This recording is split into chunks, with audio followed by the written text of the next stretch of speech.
بسم اللہ الرحمن الرحیم۔ معزز ناظرین السلام علیکم۔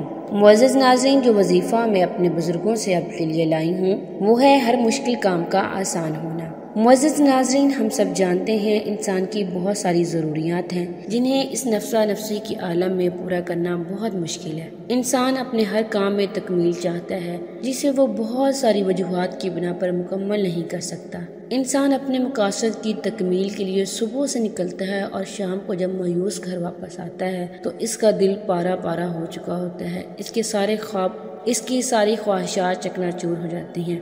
معزز ناظرین، ہمارے ہر کام میں رکاوٹ ہونا اصل وجہ یہ ہے کہ ہماری دین سے دوری ہے۔ اگر کوئی انسان اللہ تعالیٰ کی فرمان برداری کرے، اللہ تعالیٰ اس کے ہر کام کو سلجھانے کی ذمہ داری اپنے اوپر لے لیتے ہیں اور اسے بھٹکنے نہیں دیتے، اس پر ہر چیز کی فراوانی کر دیتے ہیں۔ اس کے برعکس اپنے نادان بندوں کو اپنی ناراضگی کی وجہ سے اور انہیں سلجھانے کی وجہ سے روزی ان کے اوپر تنگ کر دیتے ہیں اور انہیں پوری دنیا کے چکر لگواتے ہیں کہ کہیں میرے بندے کو سمجھ آ جائے۔ تو اس سے معلوم یہ ہوا کہ اصل میں ہمارے ہر کام میں رکاوٹ کی وجہ ہمارے دین سے دوری ہے۔ معزز ناظرین، ہم سب جانتے ہیں اللہ تعالیٰ اپنی ذات و صفات میں کمال اور اکمل ہے، وہ اپنی ہر صفات میں عظیم ہے، اس میں جلال جمال کی خوبیاں پائی جاتی ہیں، اس لیے اسے جلیل کہا جاتا ہے۔ اللہ تعالیٰ اپنی صرف جلال کی بنا پر مخلوق کے ہر کام کو سدھارتا ہے، اس کے ہر بگڑے ہوئے کام کو سیدھے رستے پر لاتا ہے اور اپنی صرف جمال کی بنا پر ان پر رحمت کرتا ہے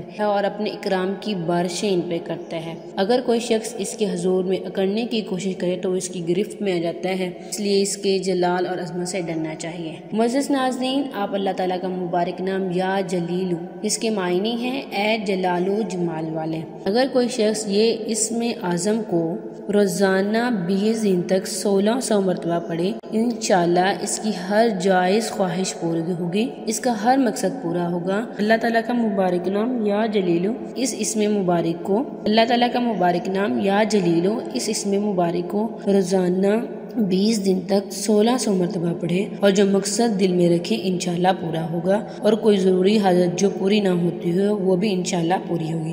اسی تعداد میں پڑھنے سے برائیوں سے نجات ملے گی۔ اللہ نگہبان۔